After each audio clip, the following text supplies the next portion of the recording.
Eh bien, bonjour les gens de Repentigny, incluant la petite Alicia. Geneviève, c'est pour le diagnostic du démarrage un peu long de ta voiture. Mon hypothèse numéro 1. Bon, mon hypothèse numéro 1, c'est que, en fait, en général, pour un démarrage trop lent, il y a deux possibilités seulement.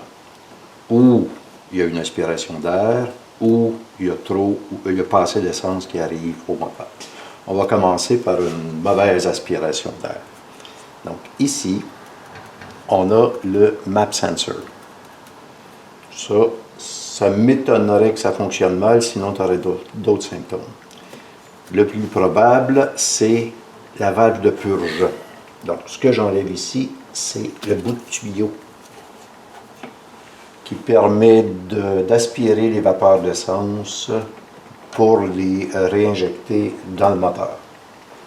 Donc, juste le fait d'enlever ce tuyau-là, là, à ce moment-là, s'il y a des vapeurs d'essence, les vapeurs vont sortir par ici.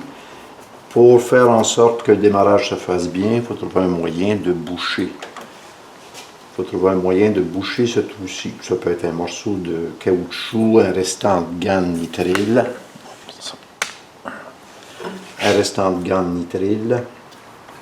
N'importe quoi, un sac de plastique, un plastique assez épais, ou tout simplement une espèce de bouchon en caoutchouc qu'on va venir placer ici.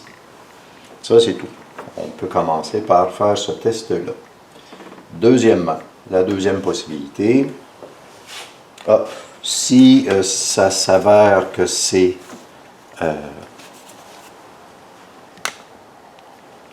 si après quelques tests, ça s'avère que c'est bien ça, c'est une petite botte de 10 mm qui retient la valve en question. En dessous, on l'enlève, déconnecte le connecteur, c'est une affaire de rien. Mais je commençais par vérifier ceci, juste en enlevant. On peut replacer et on bouche le tout ici. Possibilité numéro 1. Possibilité numéro 2. Possibilité numéro 2, la valve EGR, le Engine Gas Recirculation. Donc, la valve EGR, qui est ici, là je vais essayer de faire un zoom pour mieux la présenter. Donc, la valve EGR est juste ici. Elle est retenue par deux bottes. On en voit une, on voit une petite vis. Mais, on va essayer de mieux se présenter ici, là où mon doigt bouge. Il y a une botte là et il y en a une 180 degrés de l'autre côté. Dans ce cas-ci, avec un ratchet, c'est une douille de 12 mm. Avec un ratchet de 3/8, on peut facilement enlever la botte qu'on ne voit pas. Mais pour défaire celle-ci, là, à ce moment-là, on peut la partir avec une douille courte de 12 mm et un ratchet de 3/8, mais juste pour la décoller. Ensuite, ça va prendre le ratchet de 1/4 avec la douille de 12 mm toujours. Pour mieux travailler,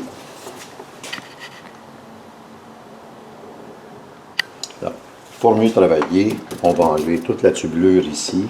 Ça, c'est des douilles de 8 mm ici, 8 mm ici.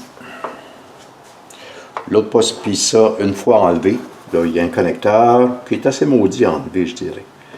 On enlève le connecteur, on enlève tout ça et on nettoie avec du brake cleaner, carburateur cleaner ou peu importe, puis une petite brosse de métal ou de nylon. Troisième possibilité, le Mass Airflow Sensor, le MAF, qui mesure le débit d'air. Ça me surprendrait beaucoup, je dirais 2 chances sur 10. Il y a deux petites vis.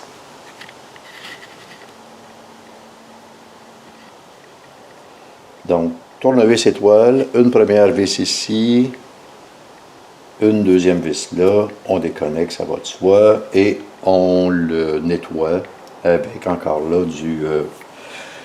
du sensor cleaner, du carburateur cleaner ou à peu près n'importe quel cleaner de ce machin-là qu'on se procure chez Canadian Tire. Donc, à mon humble avis, possibilité numéro 1.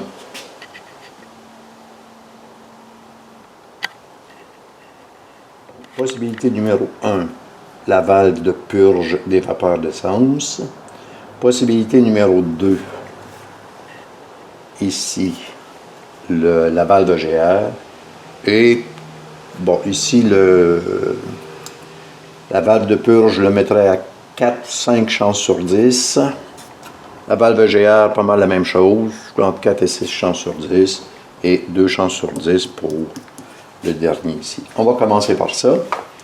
Bien entendu, ce que je suggère, c'est de ouvrir le circuit ici, boucher le trou, nettoyer la valve EGR et nettoyer le mass airflow. Ça va falloir rouler un certain temps avec et il faudrait attendre que des journées assez chaudes parce que c'est pendant les journées chaudes que l'essence se vaporise plus. Dernière possibilité, mais ça prend plus de temps. Donc, dernière possibilité, il faut aller vérifier si la pression d'essence est bonne. Donc, il faut déconnecter ce tuyau-ci. Ensuite, ça, je me suis procuré ça à scrap et je me suis fait ça. Une espèce d'adaptateur qu'on vient placer en lieu et place du tuyau avec ce machin-ci. Puis là, ça prend un manomètre qui vient se brancher là-dessus. Ça fait une éternité que j'ai ça, cette affaire. Mais à mon avis, ça me surprendrait beaucoup que ce soit la pression d'essence. Parce que si la pompe, le filtre, ou il y avait un problème d'alimentation d'essence, bien là, à ce moment-là,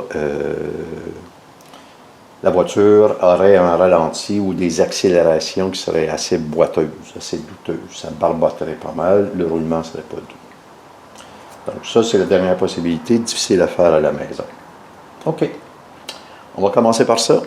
Puis, bien entendu, ben, vous me donnerez des nouvelles. Geneviève, tu me donneras des nouvelles. OK, je vous salue. On est dimanche le 3 août. Donc, bien le bonjour aux gens de Repentigny.